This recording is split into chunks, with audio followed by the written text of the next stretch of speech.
ನಮಸ್ಕಾರ. ಇಂದು ಕಫದೋಷ ಹೆಚ್ಚಾಗ್ಲಿಕ್ಕೆ ಕಾರಣ ಏನು? ಲಕ್ಷಣಗಳೇನಿರ್ತವೆ? ಮತ್ತೆ ಆ ದೋಷ ಹೆಚ್ಚಾಗಿದ್ದನ್ನ ಸರಿ ಮಾಡ್ಲಿಕ್ಕೆ ನಾವೇನೇನ್ ಮಾಡ್ಬೇಕು? ಇದೆಲ್ಲದರ ಬಗ್ಗೆ ತಿಳ್ಕೊಳ್ಳೋಣ.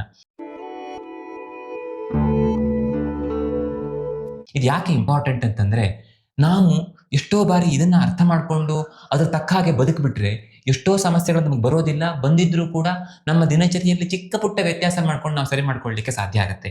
ಇಲ್ಲದೆ ಹೋದ್ರೆ ಸಾಮಾನ್ಯವಾಗಿ ಒಂದು ಕಂಪ್ಲೇಂಟ್ ಇರುತ್ತೆ. ಏನಂದ್ರೆ, ನನಗೆ ಡಾಕ್ಟರ್ ಹತ್ರ ಹೋಗಿ ಔಷಧ ತಗೊಂಡಾಗ ಒಂದ್ಸಲ ಕಡಿಮೆ ಆದಂಗೆ ಅನ್ಸಿದ್ರು ಮತ್ತೆ ತೊಂದರೆ ಶುರುವಾಗುತ್ತೆ. ಯಾಕೆ ಅಂದ್ರೆ, ನಮ್ಮ ಪ್ರಕೃತಿಯೂ ಅದೇ ಆಗಿದ್ದು, ನಮ್ಮ ಜೀವನ ಶೈಲಿಯಲ್ಲಿ ಅದನ್ನ ತಡೆಯುವಂತಹ ಕೆಲಸವೂ ಆಗ್ತಿಲ್ಲ ಅಂತಾದ್ರೆ ಸಹಜವಾಗಿ 1+1 ಆಗಿ ಅದು ಸಮಸ್ಯೆ ಜಾಸ್ತಿ ಆಗುತ್ತೆ. ಅದೇ ನಮ್ಮ ಪ್ರಕೃತಿಗೆ ವಿರುದ್ಧವಾದಂತಹ ಅಂದ್ರೆ ನನ್ನದು ಕಫ ದೋಷ ಜಾಸ್ತಿ ಇದೆ ಅಂತಾದ್ರೆ ಅದಕ್ಕೆ ಸ್ವಲ್ಪ ವಿರುದ್ಧವಾಗಿರುವಂತಹ ಆಹಾರ, ಜೀವನ ಶೈಲಿ ಇಟ್ಕೊಂಡ್ರೆ ಆಗ 1-1 ಆಗಿ ಸಮಸ್ಯೆ ತುಂಬಾ ಕಂಟ್ರೋಲಿಗೆ ಬಂದ್ಬಿಡುತ್ತೆ. ಹಾಗಾಗಿ ಇದು ತಿಳ್ಕೊಳ್ಬೇಕಾದಂಥದ್ದು ಅಂತ. ನಾನು ಒಂದೆರಡು ವರ್ಷಗಳ ಹಿಂದೆ ಕಫದೋಷದ ಬಗ್ಗೆನೇ ಡೀಟೇಲ್ ಆಗಿ ಹೇಳಿದ್ದೆ. ಅಂದ್ರೆ ಅದು ಏನು, ಅದು ಹೇಗೆ ಕೆಲಸ ಮಾಡುತ್ತೆ ಅನ್ನೋದ್ರ ಬಗ್ಗೆ ಎಲ್ಲ. ಈ ವಿಡಿಯೋದ ಕೊನೆಯಲ್ಲಿ ಆ ವಿಡಿಯೋದ ಲಿಂಕ್ ಕೊಡೋಣ. ಅದನ್ನೊಂದ್ಸಲ ನೋಡ್ಕೊಳ್ಳಿ. ಆಗ ನಿಮ್ಗೆ ಇನ್ನೂ ವಿಷಯಗಳು ಕ್ಲಿಯರ್ ಆಗ್ತವೆ. ಈಗ ನಾವು ಕಫ ದೋಷ ಹೆಚ್ಚಾದಾಗ ನಮ್ಮ ದೇಹದಲ್ಲಿ ಏನೇನು ಸಮಸ್ಯೆಗಳು, ಏನೇನು ಲಕ್ಷಣಗಳು ಕಾಣಿಸ್ಕೊಳ್ತವೆ ಅನ್ನೋದನ್ನು ನೋಡೋಣ. ಮೊದಲನೇದಾಗಿ ದೇಹ ಭಾರ ಆಗೋದು. ದೇಹದ ಯಾವುದೇ ಒಂದು ಅಂಗ ಭಾರ ಭಾರ ಅನ್ಸ್ಬೋದು, ಅಥವಾ ಇಡೀ ದೇಹ ಭಾರ ಭಾರ ಅನ್ಸ್ಬೋದು. ಬಹಳಷ್ಟು ಬಾರಿ ಪೇಷಂಟ್ಸ್ ಹೇಳ್ತಾರೆ, ನಂಗೆ ತಲೆ ನೋವಿದೆ. ಆಗ ನಾನು ಅವ್ರಿಗೆ ಕೇಳ್ತೇನೆ, ತಲೆ ನೋವಿದೆಯೋ ಭಾರ ಇದೆಯೋ ಅಂತ. ಅಂದ್ರೆ ತಲೆ ನೋವು, ಈಗ ನಾವು ಮೈಗ್ರೇನ್ ಅಂತೆಲ್ಲ ಹೇಳ್ತೀವಲ್ಲ, ಸಾಮಾನ್ಯವಾಗಿ ಅದು ವಾತದೋಷದಿಂದ ಅಥವಾ ಪಿತ್ತದೋಷದ ಜಾಸ್ತಿ ಆಗೋದ್ರಿಂದ, ಪಿತ್ತದ ಕಾರಣದಿಂದನೇ ಆಗುವ ಚಾನ್ಸಸ್ ಜಾಸ್ತಿ ಆಗಿರುತ್ತೆ. ಆದರೆ ತಲೆ ಭಾರ ಇದೆಯಲ್ಲ, ಇದು ಕಫದೋಷದ ಇನ್ವಾಲ್ವ್ಮೆಂಟ್ ಇಂದ ಆಗೋದು. ಹಾಗಾಗಿ ಮೈಗ್ರೇನಿಗೆ ನನಗೆ ಈ ಔಷಧ ತುಂಬಾ ಚೆನ್ನಾಗಿ ಹೆಲ್ಪ್ ಆಗಿತ್ತು, ಹಾಗಾಗಿ ನೀನು ತಗೋ ಅಂತ ಕೊಡ್ಲಿಕ್ಕೆ ಬರಲ್ಲ. ಯಾಕೆ ಅಂದ್ರೆ ಅಲ್ಲಿ ದೋಷಗಳಲ್ಲಿ ವ್ಯತ್ಯಾಸ ಆಗಿದ್ರೆ, ಪ್ರಕೃತಿಯಲ್ಲಿ ವ್ಯತ್ಯಾಸ ಇದ್ರೆ ಆಗ ಈ ಔಷಧ ಅವ್ರಿಗೆ ಕೆಲಸ ಮಾಡೋದಿಲ್ಲ. ಹಾಗಾಗಿ ಈ ಭಾರ ಭಾರ ಅನ್ನೋದಿದೆಯಲ್ಲ, ಅದು ಕಫದೋಷದ ಪ್ರಾಧಾನ್ಯದಿಂದನೇ ಬರುವಂಥದ್ದು. ಕಫದೋಷದ ಇನ್ವಾಲ್ವ್ಮೆಂಟ್ ಇಲ್ಲದೆ ಭಾರದ ಫೀಲಿಂಗ್ ಆಗ್ಲಿಕ್ಕೆ ಸಾಧ್ಯ ಇಲ್ಲ ಅಂತ. ಯಾಕೆಂದ್ರೆ ವಾತ ಸ್ವಲ್ಪ ಗಾಳಿ ತರ, ಪಿತ್ತ ಬೆಂಕಿ ತರ, ಅವೆರಡು ಭಾರ ಅಲ್ಲ. ಕಫದೋಷದ ಇನ್ವಾಲ್ವ್ಮೆಂಟ್ ಭಾರ ಆಗ್ಲಿಕ್ಕೆ ಬೇಕೇ ಬೇಕು. ಎರಡನೇದು ಆಲಸ್ಯ. ಅಂದ್ರೆ ಏನ್ ಮಾಡೋದು ಬೇಡ, ಸುಮ್ಮನೆ ಕುತ್ಕೊಂಡಿರೋಣ ಅಂತ ಅನ್ಸೋದಿದೆಯಲ್ಲ, ಈ ಅದು ತರ ಮಾನಸಿಕ ಭಾರ ಅದು. ಆ ಮಾನಸಿಕವಾಗಿ ಕೂಡ ಭಾರ ಭಾರ ಆಗಿರೋ ಫೀಲಿಂಗ್ ಇಲ್ಲದೆ ಇರೋದಿದೆಯಲ್ಲ, ಅದು ಈ ಕಫದೋಷ ಹೆಚ್ಚಾಗಿರೋ ಲಕ್ಷಣ. ಇನ್ನು ನಿದ್ರಾ. ತಂದ್ರ ಅಂತಂದ್ರೆ ಒಂಥರ ತೂಕಡಿಸ್ಬೇಕು ಅಂತ ಅನ್ಸೋದು, ನಿದ್ದೆ ಬಂದಂಗ ಅನ್ಸೋದು, ನಿದ್ರೆ ಅತಿಯಾಗಿ ನಿದ್ರೆ ಬರುವುದು. ಇವೆರಡೂ ಕೂಡ ಕಫದೋಷ ಪ್ರಧಾನವಾಗಿರುವಂತಹ ಲಕ್ಷಣಗಳು. ಅಂದ್ರೆ ಬಹಳಷ್ಟು ಜನರಿಗೆ ಆಗುತ್ತೆ, ಇಡೀ ದಿನ ನಿದ್ರೆ ಮಾಡಿದ್ರು ಕೂಡ ಇನ್ನೂ ಸಾಕಾಗೋದಿಲ್ಲ ಅಂತ ಅನ್ಸೋತರ. ಯಾಕೆ ಅಂದ್ರೆ ಅದಕ್ಕೆ ಕಾರಣ ಕಫದೋಷ ಹೆಚ್ಚಾಗಿರೋದು. ಅಂಥವರಿಗೆ ಕಫದೋಷ ಹೋಗುವ ಹಾಗೆ ನಾವು ಚಿಕಿತ್ಸೆಯನ್ನು ಕೊಟ್ರೆ ಪ್ರಾಬ್ಲಮ್ ಸಾಲ್ವ್ ಆಗುತ್ತೆ. ಬಹಳಷ್ಟು ಜನರಿಗೆ ಮಧ್ಯಾಹ್ನ ಊಟ ಆದ ತಕ್ಷಣ ಅಥವಾ ಏನೇ ಒಂದು ಇಂಪಾರ್ಟೆಂಟ್ ಕೆಲಸದಲ್ಲಿ ಇದ್ರೂ ಕೂಡ ತೂಕಡಿಸ್ಬೇಕು ಅಂತ ಅನ್ಸುತ್ತೆ. ಇವನ್ ಸ್ಟೇಜ್ ಮೇಲೆ ಇದ್ರೂ ಕೂಡ ತೂಕಡಿಸ್ತಾರೆ. ಯಾಕೆ ಅಂದ್ರೆ ಅಂಥವರಲ್ಲಿ ಸಾಮಾನ್ಯವಾಗಿ ಕಫ ಪ್ರಕೋಪ ಆಗಿರುತ್ತೆ. ಟೈಮ್ಸ್ ವಾತ ಪ್ರಕೋಪದಿಂದನೂ ಆಗುತ್ತೆ, ಬಟ್ ಕಫ ಪ್ರಕೋಪದಿಂದ ಸಾಮಾನ್ಯವಾಗಿ ಹೆಚ್ಚಾಗಿ ಆಗತ್ತೆ. ಅದು ವಾತ ಪ್ರಕೋಪದಿಂದ ಆಗಿದೆಯೋ ಕಫ ಪ್ರಕೋಪದಿಂದ ಆಗಿದೆಯೋ ಅನ್ನೋದನ್ನ ನಾವು ಡಿಸೈಡ್ ಮಾಡಬೇಕು. ಬಟ್ ಕಫದಲ್ಲಿ ಆ ತೊಂದರೆ ಅಂತೂ ಇದ್ದೇ ಇರುತ್ತೆ. ಇನ್ನು ಅಗ್ನಿಮಾಂದ್ಯ ಅಂದ್ರೆ ನಮ್ಮ ಭೂತಾಗ್ನಿ, ಜಠರಾಗ್ನಿಗಳು ತುಂಬಾ ಮಂದ ಆಗೋದು. ಈಗ ಊಟ ಮಾಡಬೇಕು ಅಂತ ಅನ್ಸೋದಿಲ್ಲ, ಊಟ ಮಾಡಿರೋದು ಭಾರವಾಗಿ ಹೊಟ್ಟೆಯಲ್ಲಿ ಹಾಗೆ ಕುತ್ಕೊಂಡಿರುತ್ತೆ, ಜೀರ್ಣ ಆಗೋದಿಲ್ಲ, ಬಾಯಲ್ಲಿ ರುಚಿ ಇಲ್ಲ. ಇವೆಲ್ಲವೂ ಕೂಡ ಕಫ ಪ್ರಕೋಪದ ಲಕ್ಷಣಗಳು. ಕಫ ಹೆಚ್ಚಾಗ್ತಾ ಹೆಚ್ಚಾಗ್ತಾ ಹೇಗಾಗುತ್ತೆ ಅಂದ್ರೆ, ಒಂದ್ಸಲ ವಾಂತಿ ಮಾಡಿದ್ರೆ ಆರಾಮಾಗ್ತಿತ್ತು ಅಂತ ಅನ್ಸೋದು, ಬಾಯಲ್ಲಿ ನೀರ್ ಬಂದಂಗ ಅನ್ಸೋದು, ಒಂದು ರೀತಿಯಲ್ಲಿ ಯಾವಾಗಲೂ ಹೊಟ್ಟೆ ತುಂಬಿಕೊಂಡಿದೆ ಅಂತ ಫೀಲ್ ಆಗೋದು. ಈ ತರದ ಫೀಲಿಂಗ್ ಅವ್ರಿಗೆ ಆಗ್ಲಿಕ್ಕೆ ಶುರುವಾಗುತ್ತೆ. ಬಟ್ ತುಂಬಾ ಜನ ಇದನ್ನ ನೆಗ್ಲೆಕ್ಟ್ ಮಾಡ್ತಾರೆ, ಅದರಿಂದಾಗಿ ಮುಂದೆ ರೋಗ ಉಂಟಾಗುತ್ತೆ. ಹಾಗಾಗಿ ಈ ಹಂತದಲ್ಲಿಯೇ ಅದಕ್ಕೆ ಏನು ಚಿಕಿತ್ಸೆಯನ್ನು ಸಿಂಪಲ್ ಆಗಿ ಮನೆಯಲ್ಲೇ ಮಾಡ್ಕೊಳ್ಳಿಕ್ಕೂ ಕೂಡ ಸಾಧ್ಯ ಆಗುತ್ತೆ. ಅದನ್ನ ಮಾಡ್ಕೊಂಡ್ಬಿಟ್ರೆ ತುಂಬಾ ಒಳ್ಳೇದು. ಇನ್ನು ಶ್ವಾಸ ಕಾಸ ಅಂದ್ರೆ ಕೆಮ್ಮು ದಮ್ಮು, ಇವೆಲ್ಲ ಕಫ ಪ್ರಕೋಪ ಆದಾಗ ಆಗುವಂಥದ್ದು. ಅದು ನಾವು ಸಾಮಾನ್ಯವಾಗಿ ನಾವು ಕಫ ಕಫ ಆಗ್ಬಿಟ್ಟಿದೆ ಅಂತ ಹೇಳ್ತೀವಲ್ಲ, ಅದು ಸರಿ. ಆದ್ರೆ ಇಲ್ಲಿ ಈ ಕಫ ದೋಷ ಹೆಚ್ಚಾದಾಗ ಸಾಮಾನ್ಯವಾಗಿ ಒಂದ್ ಸ್ವಲ್ಪ ದೂರ ಹೋದ್ರೂ ಕೂಡ ಎದುರು ಬರುತ್ತೆ, ಅಥವಾ ಸ್ವಲ್ಪ ತಂಪಾದ್ರೂ ಕೂಡ ಕೆಮ್ಮು ಬರುತ್ತೆ, ಏನೋ ಕಫ ಎದೆಯಲ್ಲಿ ಕಟ್ಕೊಂಡಂಗೆ ಅನ್ಸುತ್ತೆ. ಈ ತರ ಲಕ್ಷಣಗಳು ಬರ್ತವೆ. ಮತ್ತೆ ಬಿಗಿತ. ಈ ದೇಹದಲ್ಲಿ ಎಲ್ಲೇ ಬಿಗಿತ ಇದ್ರೂ ಕೂಡ ಅದು ಕಫದೋಷದ ಹೆಚ್ಚಾಗಿರೋ ಲಕ್ಷಣ ಅಂತ. ಅಂದ್ರೆ ಜಾಯಿಂಟ್ ಎಲ್ಲ ಮೂವ್ಮೆಂಟ್ ಮಾಡ್ಲಿಕ್ಕೆ ಕಷ್ಟ ಆಗ್ತಾ ಇದೆ, ಅಥವಾ ನಾವು ನಡೆದಾಡ್ಲಿಕ್ಕೂ ಸ್ವಲ್ಪ ಹಿಡ್ದಂಗ್ ಅನ್ಸುತ್ತೆ. ಈ ಬಿಗಿತಗಳೆಲ್ಲ ಕಫದೋಷ ಪ್ರಕೋಪದ ಲಕ್ಷಣಗಳು. ಮತ್ತೆ ಶೈತ್ಯ ಅಥವಾ ಶೀತ ಹೆಚ್ಚಾಗೋದು. ಶೀತ ಹೆಚ್ಚಾಗೋದಂದ್ರೆ ನೆಗಡಿ ಆಗೋದು ಅನ್ನೋ ಅರ್ಥ ಅಷ್ಟೇ ಅಲ್ಲ, ನೆಗಡಿ ಕೂಡ ಹೌದು, ಜೊತೆಗೆ ಈ ದೇಹ ತಂಪು ತಂಪು ಅನ್ಸೋದು. ಬೇಸಿಗೆಯಲ್ಲಿಯೂ ಕೂಡ ಎಲ್ಲರಿಗೂ ಸೆಕೆ ಆಗ್ತಿದ್ರೆ ನಮಗೆ ತಂಪು ತಂಪು ದೇಹ ಭಾರ, ಎಲ್ಲೋ ಒಂದ್ ಸ್ವಲ್ಪ ಬಿಸಿ ಬಿಸಿ ನೀರನ್ನೇ ಕುಡಿಯೋಣ, ಈ ರೀತಿ ಲಕ್ಷಣಗಳು ಬರ್ತವೆ ಅವರಿಗೆ ಉಷ್ಣ ಆಗಿರುವುದನ್ನು ತಗೊಳ್ಬೇಕು ಅನ್ನುವ ಫೀಲಿಂಗ್ ಬರುತ್ತೆ. ಅದಕ್ಕೆ ಕಾರಣ ಕಫ ಪ್ರಕೋಪ. ಮತ್ತೆ ಇಂದ್ರಿಯಗಳು ಮಂಕಾಗೋದು. ಅಂದ್ರೆ ಆವರಣ ಅಂತ ನಾವು ಹೇಳ್ತೀವಲ್ಲ ಹಾಗೆ. ಅಂದ್ರೆ ಕಣ್ಣಿನ ಎದುರುಗಡೆ ನಾವೇನಾದ್ರೂ ಒಂದು ಪರದೆ ತರ ತೆಳ್ಳಗಿನ ಪರದೆ ಹಾಕಿದ್ರೆ ಹೇಗೆ ನಮ್ಗೆ ಸರಿಯಾಗಿ ನೋಡ್ಲಿಕ್ಕೆ ಸಾಧ್ಯ ಇಲ್ವೋ, ಸ್ಪಷ್ಟ ಚಿತ್ರ ಕಾಣ್ಲಿಕ್ಕೆ ಸಾಧ್ಯ ಇಲ್ವೋ, ಹಾಗೆ ನಮ್ಮ ಎಲ್ಲ ಇಂದ್ರಿಯಗಳು ಮಂಕಾಗ್ತವೆ ಅಂತ. ಅಂದ್ರೆ ಆ ಒಂದು ಕ್ಲಾರಿಟಿ ಇರೋದಿಲ್ಲ ಅಂತ. ಅದಕ್ಕೆ ಕಾರಣ ಕಫದ ಆ ಭಾರವಾದ ಅಥವಾ ಆವರಣ ಮಾಡುವಂತ ಗುಣದ ಕಾರಣದಿಂದ ಹಂಗಾಗತ್ತೆ. ನಮ್ಗೆ ಒಂದು 8 ತಾಸು ನಿದ್ದೆ ಮಾಡಿ ಎದ್ದಾಗ ಎಲ್ಲ ಒಂಥರ ಮಂಪು ಮಂಪು ಅಲ್ವಾ? ಆ ಥರ ಆ ಮಂಪರು, ಮಬ್ಬು ಗುಣ ಕಫದೋಷದ ಕಾರಣದಿಂದ ಬರುತ್ತೆ. ಇನ್ನು ಮಂದ ಗುಣ ಅಂದ್ರೆ ನಾವು ನಮ್ಮ ಆಕ್ಟಿವಿಟೀಸ್ ಅಲ್ಲಿ ಸ್ಲೋ ಆಗ್ತೇವೆ, ಕ್ವಿಕ್ ಆಗಿ ಮಾಡ್ಲಿಕ್ಕಾಗಲ್ಲ. ಒಂದು ದೈಹಿಕವಾಗಿ ಆಕ್ಟಿವಿಟೀಸ್ ಅಲ್ಲಿ ಮಂದ ಆಗೋದು, ಮೆಂಟಲಿ ನಮ್ಮ ಯೋಚನೆಗಳಲ್ಲಿ, ನಮ್ಮ ಬುದ್ಧಿ ಕೆಲಸ ಮಾಡುವ ರೀತಿಯಲ್ಲಿ ಕ್ವಿಕ್ ಆಗಿ ಆಗೋದಿಲ್ಲ ಅಂತ. ಅಲ್ಲಿಯೂ ಕೂಡ ಮಂದ ಮಂದ ಆಗತ್ತೆ. ಆ ರೀತಿ ಮಂದ ಗುಣ ಕೂಡ ಕಫದೋಷದಿಂದ ಆಗೋದು. ಇವೆಲ್ಲ ಸಾಮಾನ್ಯವಾಗಿ ಕಫದೋಷ ಹೆಚ್ಚಾದಾಗ ಆಗುವಂತ ಅಥವಾ ನಮ್ಮ ದೇಹದಲ್ಲಿ ಕಾಣಿಸ್ಕೊಳ್ಳುವಂತ ಲಕ್ಷಣಗಳು. ಈ ತರ ಲಕ್ಷಣಗಳು ಕಾಣಿಸ್ಕೊಳ್ತಿದೆ ಅಂತಾದ್ರೆ ಆಗ ನಾವು ಇದಕ್ಕೆ ಆದಷ್ಟು ಬೇಗ ಏನ್ ಮಾಡ್ಬೇಕು ಅದನ್ನ ಮಾಡ್ಕೊಂಡ್ಬಿಡ್ಬೇಕು. ಏನ್ ತಪ್ಪು ಮಾಡ್ತೇವೆ ಅದನ್ನ ಸರಿ ಮಾಡ್ಕೊಳ್ಬೇಕು. ಇದಕ್ಕೆ ವಿರುದ್ಧವಾಗಿ ಏನ್ ಮಾಡ್ಬೇಕು ಅದನ್ನ ಮಾಡ್ಕೊಂಡ್ಬಿಡ್ಬೇಕು. ಇವೆಲ್ಲ ಲಕ್ಷಣಗಳು ನಮಗೆ ಒಂದು ಕಾಯಿಲೆ, ಕಫದೋಷದಿಂದ ಆಗುವಂತ ಕಾಯಿಲೆ ಬರೋದ್ರೊಳಗಡೆ ಕಾಣಿಸ್ಕೊಳ್ಳುವಂತವು. ಈ ಕಾಯಿಲೆ ಬರೋದ್ರೊಳಗಡೆ ನಾವು ಎಚ್ಚರಿಕೆ ಮಾಡ್ಕೊಳ್ಳೋದು ಒಳ್ಳೇದಲ್ವಾ? ಸಾಮಾನ್ಯವಾಗಿ ಡಯಾಬಿಟಿಸ್ ಬರೋ ಮೊದಲು ಇವುಗಳ ಒಂದಿಷ್ಟು ಲಕ್ಷಣಗಳು ಇದರಲ್ಲಿ ಕಾಣಿಸ್ಕೊಳ್ತವೆ. ಆ ಹಂತದಲ್ಲೇ ನಾ ಏನೋ ತಪ್ಪು ಮಾಡ್ತಾ ಇದ್ದೇನೆ, ಇದನ್ನ ಸರಿ ಮಾಡ್ಕೊಳ್ಬೇಕು, ಸರಿ ಇದಕ್ಕೆ ವಿರುದ್ಧವಾಗಿ ಏನ್ ಮಾಡ್ಬೇಕು ಅದನ್ನ ಮಾಡ್ಕೊಳ್ಬೇಕು ಅಂತ ನಾವು ಪ್ಲಾನ್ ಮಾಡಿಬಿಟ್ರೆ ಆಗ ನಮಗೆ ಮುಂದೆ ಈ ಕಾಯಿಲೆ ಬಂತು, ಡಯಾಬಿಟಿಸ್ ಸಮಸ್ಯೆ ಬಂತು ಅಂತ ಆಗೋದಿಲ್ಲ ಅಂತ. ಇನ್ನು ಕಫ ಪ್ರಕೋಪ ಆಗ್ಲಿಕ್ಕೆ ಕಾರಣಗಳೇನೇನು? ಮೊದಲನೇದಾಗಿ ಮಧುರಾಮ್ಲ ಲವಣ ಆಹಾರ ಅಂದ್ರೆ ಸಿಹಿ, ಹುಳಿ, ಉಪ್ಪು ಹೆಚ್ಚಾಗಿರುವಂತಹ ಆಹಾರವನ್ನು ಸೇವನೆ ಮಾಡೋದು. ಅದರಲ್ಲೂ ವಿಶೇಷವಾಗಿ ಸಿಹಿ ಆಗಿರೋದನ್ನು ತಿನ್ನೋದು. ಸಕ್ಕರೆ ಪಾಕ, ಬೆಲ್ಲ, ಎಲ್ಲ ದವಸ ಧಾನ್ಯಗಳು, ಏಕದಳ ಧಾನ್ಯಗಳು ಸಿಹಿಯಾಗಿರುವಂಥವು, ಇಂತಹ ಆಹಾರಗಳನ್ನ ಹೆಚ್ಚೆಚ್ಚಾಗಿ ಸೇವನೆ ಮಾಡಿದಾಗ ನಮಗೆ ಸಹಜವಾಗಿ ಕಫ ಪ್ರಕೋಪ ಆಗುತ್ತೆ. ಈಗ ಸಿಹಿ ಅಂದ್ರೆ ಅಷ್ಟೇ ಅಲ್ಲ, ಹಾಲು, ತುಪ್ಪ ಕೂಡ ಸಿಹಿ ಅಲ್ವಾ? ಸೊ ಇಂತಹ ಆಹಾರ ಪದಾರ್ಥಗಳನ್ನ ನಾವು ಹೆಚ್ಚೆಚ್ಚಾಗಿ ತುಂಬಾ ಅತಿಯಾಗಿ ಸೇವನೆ ಮಾಡಿದ್ರೆ ಸಮಸ್ಯೆ ಉಂಟಾಗುತ್ತೆ. ಹುಳಿ ಅಂದ್ರೂ ಅಷ್ಟೇ, ಹಣ್ಣುಗಳು ಎಲ್ಲ ಸಿಹಿ, ಹುಳಿ ಎಲ್ಲ ಮಿಕ್ಸ್ ಆಗಿರುತ್ತಲ್ಲ ಅಂತ ಹಣ್ಣುಗಳನ್ನು ತುಂಬಾ ತಿನ್ನುವುದು ಉಪ್ಪು ಒಂದ್ ಮಟ್ಟಿಗೆ ಕಫ ಪ್ರಕೋಪ ಮಾಡುತ್ತೆ. ಬಟ್ ಇವುಗಳನ್ನ ನಾವು ಅತಿಯಾಗಿ ಸೇವನೆ ಮಾಡಿದಾಗ ನಾವು ಹೇಳ್ತೀವಲ್ಲ carbohydrate rich food. Modern science language ಅಲ್ಲಿ ಹೇಳ್ಬೇಕು ಅಂತಂದ್ರೆ ಈ ತರದ ಆಹಾರ ಪದಾರ್ಥಗಳು ಹೇಗೆ ಅಲ್ಲಿ ಅವರು ಕ್ಯಾಲೋರಿ ತುಂಬಾ ಇರುತ್ತೆ, ನಮಗೆ ಬೊಜ್ಜು ಬರ್ಲಿಕ್ಕೆ, ಮೆಟಬಲಿಕ್ ಆಕ್ಟಿವಿಟಿ ಎಲ್ಲ ಕಡಿಮೆ ಆಗ್ಲಿಕ್ಕೆ ಕಾರಣ ಆಗುತ್ತೆ ಅಂತ ಹೇಳ್ತಾರೋ, ಸೊ ಅಂತಹ ಆಹಾರ ಪದಾರ್ಥಗಳನ್ನು ಸೇವನೆ ಮಾಡಿದಾಗ ಕಫ ಪ್ರಕೋಪ ಆಗುತ್ತೆ ಅಂತ ಆಯುರ್ವೇದ ಹೇಳುತ್ತೆ. ಇನ್ನು ಗುರು ಆಹಾರ ಅಂದ್ರೆ ತುಂಬಾ ಹೆವಿ ಆಗಿರುವಂತ, ಜೀರ್ಣಕ್ಕೆ ತುಂಬಾ ಕಷ್ಟ ಕೊಡುವಂತ ಆಹಾರಗಳು ಅಂತ.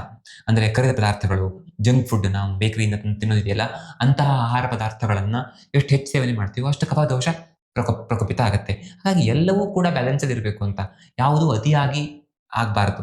ಈಗ ಹಾಗನ್ಕೊಳ್ಬಹುದು, ತುಂಬಾ ಹೆವಿ ಫುಡ್ ತಗೊಳ್ಬಾರ್ದು. ಹಾಗಾಗಿ ಸುಲಭವಾಗಿ ಡೈಜೆಸ್ಟ್ ಆಗುವಂತ ಫುಡ್ ಮಾತ್ರ ತಗೊಳ್ತೇನೆ ನಾನು ಅಂತಂದ್ರೆ ಆತ ಪ್ರಕೋಪ ಆಗತ್ತೆ. ಎಲ್ಲದೂ ಬೇಕು, ಆದ್ರೆ ಔಟ್ಸೈಡ್ ಫುಡ್ ತಿನ್ನೋಬೇಕು ಅಂತ ಹೇಳ್ತಾ ಇಲ್ಲ. ಫ್ರೈಡ್ ಐಟಮ್ಸ್ ಅನ್ನ ಒಂದು 15 ದಿವಸಕ್ಕೊಂದ್ಸಾರಿ, ತಿಂಗಳಿಗೊಂದ್ಸಾರಿ ಹಾಗೆ ನಾವು ಆಗಾಗ ಸೇವನೆ ಮಾಡಬಹುದು. ಗುರುಗುಣದ ಕಾರಣದಿಂದಾಗಿ ಕಫ ಪ್ರಕೋಪ ಆಗಿ ನಮಗೆ ಬೊಜ್ಜು, ಬುದ್ಧಿ ಮಂಕಾಗೋದು, ಡಯಾಬಿಟಿಸ್ ಸಮಸ್ಯೆಗಳು, ಹೀಗೆ ಹಲವಾರು ರೀತಿಯ ತೊಂದರೆಗಳು ಉಂಟಾಗ್ತವೆ. ಸಮಟೈಮ್ಸ್ ರಕ್ತ ಸಂಚಾರಕ್ಕೆ ಸಮಸ್ಯೆ ಆಗಿ ಹಾರ್ಟಲ್ಲೋ ಬ್ರೈನಲ್ಲೋ ಸಮಸ್ಯೆ ಆಗೋದು, ಇವುಗಳಿಗೆಲ್ಲ ಕಫದೋಷ ಕಾರಣ ಆಗ್ಬೋದು. ಇನ್ನು ಅತ್ಯಶನ ಅಂದ್ರೆ ಅತಿಯಾಗಿ ಊಟ ಮಾಡೋದು, ಹೊಟ್ಟೆ ತುಂಬಿದ ಮೇಲೂ ಮತ್ತೊಂದು 2 ತುತ್ತು ಊಟ ಮಾಡೋದಿದೆಯಲ್ಲ, ಅದರಿಂದ ಸಮಸ್ಯೆ ಆಗುತ್ತೆ. ಇದು ತುಂಬಾ ಜನ ಮಾಡೋ ತಪ್ಪು. ಊಟ ಚೆನ್ನಾಗಿದೆ, ರುಚಿಯಾಗಿದೆ ಅಂತ ಊಟ ಮಾಡುವಾಗ ಬೇರೆ ಎಲ್ಲೂ ಲಕ್ಷ್ಯ ಇರುತ್ತೆ, ಮೊಬೈಲ್ ನೋಡ್ಕೊಳ್ತಾ ಅತಿಯಾಗಿ ತಿಂತಾ ಹೋದ್ರೆ ಸಮಸ್ಯೆ ಆಗುತ್ತೆ. ಇನ್ನು ಅಧ್ಯಶನ ಅಂತಂದ್ರೆ ಊಟ ಮಾಡಿದ್ದು ಜೀರ್ಣ ಆಗುವ ಮೊದಲೇ ಮತ್ತೆ ಊಟ ಮಾಡೋದು ಅಂತ. ನಾವು ಈ ತಪ್ಪು ಕೂಡ ಮಾಡ್ತೇವೆ. ಊಟ ಮಾಡೋ ಒಂದು ಅರ್ಧ ಗಂಟೆ ಆಗಿರಲ್ಲ, ಚಿಪ್ಸ್ ಕಾಣುತ್ತೆ ಅದನ್ನು ತಿನ್ಬೇಕು ಅಂತ ಅನ್ಸುತ್ತೆ, ಅಥವಾ ಇನ್ನೇನೋ ಕೋಲ್ಡ್ ಡ್ರಿಂಕ್ಸ್ ಕುಡಿಬೇಕು ಅಂತ ಅನ್ಸುತ್ತೆ, ಅದನ್ನು ಕುಡಿಯೋದು. ಈ ತರ ಮಾಡಿದಾಗ ಕಫ ಪ್ರಕೋಪ ಆಗುತ್ತೆ. ಇನ್ನು ತುಂಬಾ ತಂಪು ಗುಣವನ್ನ ಹೊಂದಿರುವಂತ ಆಹಾರಗಳು, ಗುಣದಲ್ಲಿ ತಂಪು ಆಗಿದ್ರು ಇರ್ಬೋದು, ಅಥವಾ ಟಚ್ ಮಾಡ್ಲಿಕ್ಕೆ ತಂಪಾಗಿರುವಂಥವು, ಫ್ರಿಜ್ಜಿನ ಐಟಮ್ಸ್ ಅಂತವು. ಆಗ ಹೇಳಿದ್ನಲ್ಲ, ಕೋಲ್ಡ್ ಡ್ರಿಂಕ್ಸ್ ಕುಡಿಯೋದು, ಐಸ್ ಕ್ರೀಮ್ ತಿನ್ನೋದು, ಈ ತರ ಮಾಡಿದಾಗ ಕಫ ಪ್ರಕೋಪ ಖಂಡಿತ ಆಗುತ್ತೆ. ಅಷ್ಟೇ ಅಲ್ಲ, ಅಗ್ನಿಮಾಂದ್ಯ ಹಾಗೆ ಹಲವಾರು ಸಮಸ್ಯೆಗಳು ಉಂಟಾಗ್ತವೆ. ಹಾಗಾಗಿ ನಾವು ಆ ತರ ಆರ್ಟಿಫಿಷಿಯಲಿ ಕೋಲ್ಡ್ ಆಗಿರುವಂತಹ ಆಹಾರ ಪದಾರ್ಥಗಳನ್ನು ಅಪರೂಪಕ್ಕೆ ಮಾತ್ರ ಸೇವನೆ ಮಾಡಬೇಕು ಅಂತ. ಇನ್ನು ನಿದ್ದೆ, ಹಗಲು ನಿದ್ದೆ ಮಾಡೋದು ಅಥವಾ ರಾತ್ರಿ ಆದ್ರೂ ಅತಿಯಾದ ನಿದ್ದೆ ಮಾಡೋದು, 10-12 ತಾಸು ನಿದ್ದೆ ಮಾಡೋದು, ಈ ತರ ಮಾಡಿದಾಗ ನಮಗೆ ಕಫ ಪ್ರಕೋಪ ಆಗುತ್ತೆ. ದೈಹಿಕ ಶ್ರಮದ ಕೊರತೆ, ಇದು ಇತ್ತೀಚೆಗೆ ತುಂಬಾ ಕಾಮನ್ ಆಗಿ ನಾವು ಮಾಡ್ತಾ ಇರುವಂತದ್ದಲ್ಲ. ಇದರಿಂದಾಗಿ ಸಹಜವಾಗಿ ನಮ್ಮಲ್ಲಿ ಕಫ ಪ್ರಕೋಪ ಆಗಿ ಬೊಜ್ಜಿನ ಸಮಸ್ಯೆಗಳು ಉಂಟಾಗ್ತವೆ.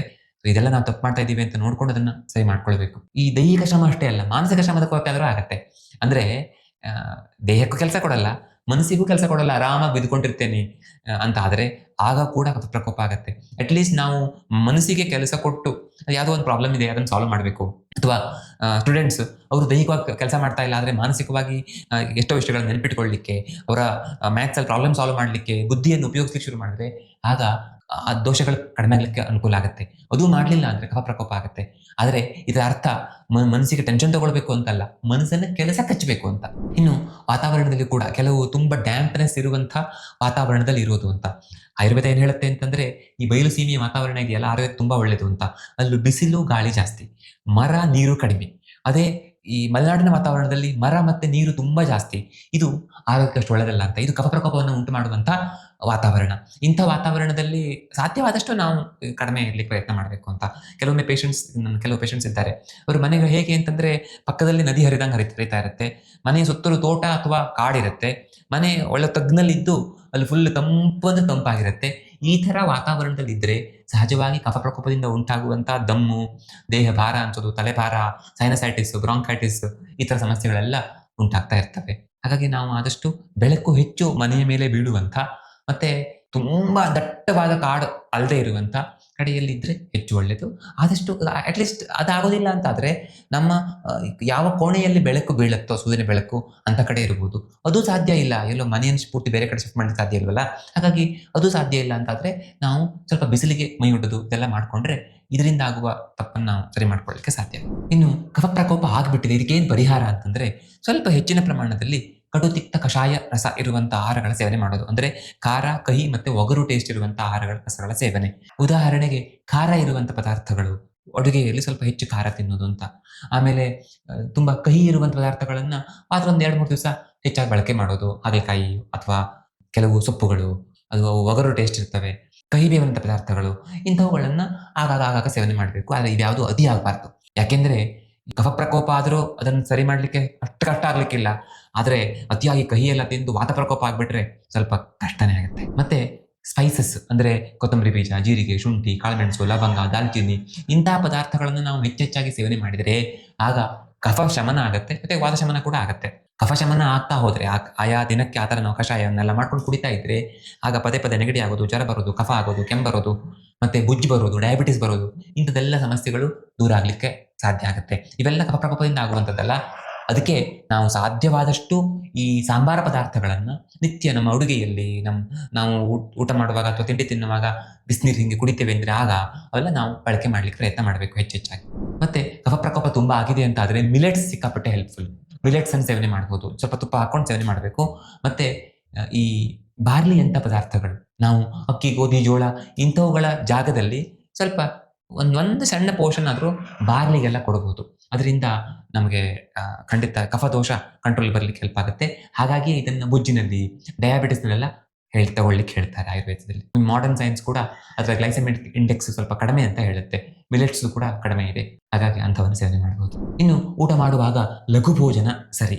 ಅಂದರೆ ಹೊಟ್ಟೆ ತುಂಬ ಊಟ ಮಾಡೋ ಬದಲು ಒಂದು 3/4 ಭಾಗ ಮ್ಯಾಕ್ಸಿಮಮ್ ಸ್ವಲ್ಪ ಕಡಿಮೆ ಊಟ ಮಾಡೋದು ಒಳ್ಳೆಯದು ಅಂತ. ಕಫ ಪ್ರಕೋಪ ಇರುವಂಥವರಿಗೆ, ಕಫ ಪ್ರಕೃತಿಯವರಿಗೆ, ಕಫ ಪ್ರಕೋಪ ಆಗಿರುವಂಥವರಿಗೆ ಉಪವಾಸ ಕೂಡ ತುಂಬ ಹೆಲ್ಪ್ ಆಗುತ್ತೆ.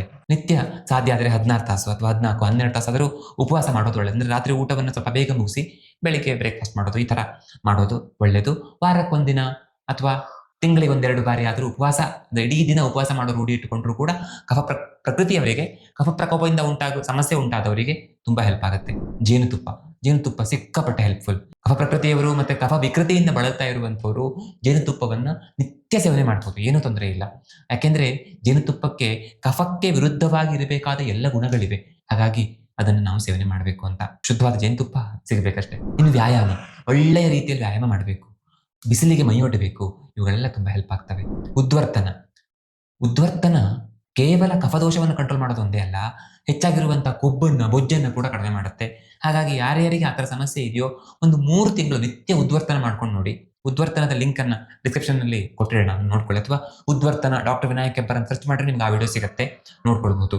ಸೊ ಉದ್ವರ್ತನವನ್ನು ನಿತ್ಯ ಮಾಡೋದ್ರಿಂದ ಅಂತವರಿಗೆ ಸಿಕ್ಕಾಪಟ್ಟೆ ಹೆಲ್ಪ್ ಆಗುತ್ತೆ. ಅದಕ್ಕೆ ಉದ್ವರ್ತನವನ್ನ ಆಯುರ್ವೇದದಲ್ಲಿ ದಿನಚರ್ಯದಲ್ಲಿ ಹೇಳಿರೋದು. ಇನ್ನು ಪ್ರತಿವರ್ಷ ನಸ್ಯ, ಈ ಸಾಮಾನ್ಯವಾಗಿ ಈ ನಮ್ಮ ಹೃದಯದ ಮೇಲಿನ ಭಾಗದಲ್ಲಿಯೇ ಕಫದೋಷ ಪ್ರಧಾನವಾಗಿರೋದ್ರಿಂದ ಅಲ್ಲಿಯೇ ಭಾರ, ತಲೆಭಾರ, ಸೈನಸೈಟಿಸ್ ಇದೆಲ್ಲ ಆಗ್ತಾ ಇರುತ್ತಲ್ಲ. ಹಾಗಾಗಿ ಅಣುತೈಲವನ್ನು ನಿತ್ಯ 1 ಹನಿ ಮೂಗ್ನಲ್ಲಿ ಹಾಕೊಂಡ್ರೆ ನಮ್ಮ ಎಲ್ಲ ಇಂದ್ರಿಯಗಳು ಚುರುಕಾಗ್ತವೆ, ಕಫ ಕಂಟ್ರೋಲಿಗೆ ಬಂದು ಮೆದುಳು ಚುರುಕಾಗುತ್ತೆ, ಇಡೀ ಕತ್ತಿನ ಮೇಲೆ ಎಲ್ಲ ಪಾರ್ಟ್ಸಿಗೂ ಒಳ್ಳೆಯದಾಗತ್ತೆ. ಪ್ರತಿವರ್ಷ ನಸ್ಯದ ಬಗ್ಗೆ ಕೂಡ ನಾನು ವಿಡಿಯೋ ಮಾಡಿದ್ದೇನೆ, ಅದನ್ನು ನೀವು ಸರ್ಚ್ ಮಾಡ್ಕೊಂಡು ನೋಡ್ಕೊಳ್ಬಹುದು.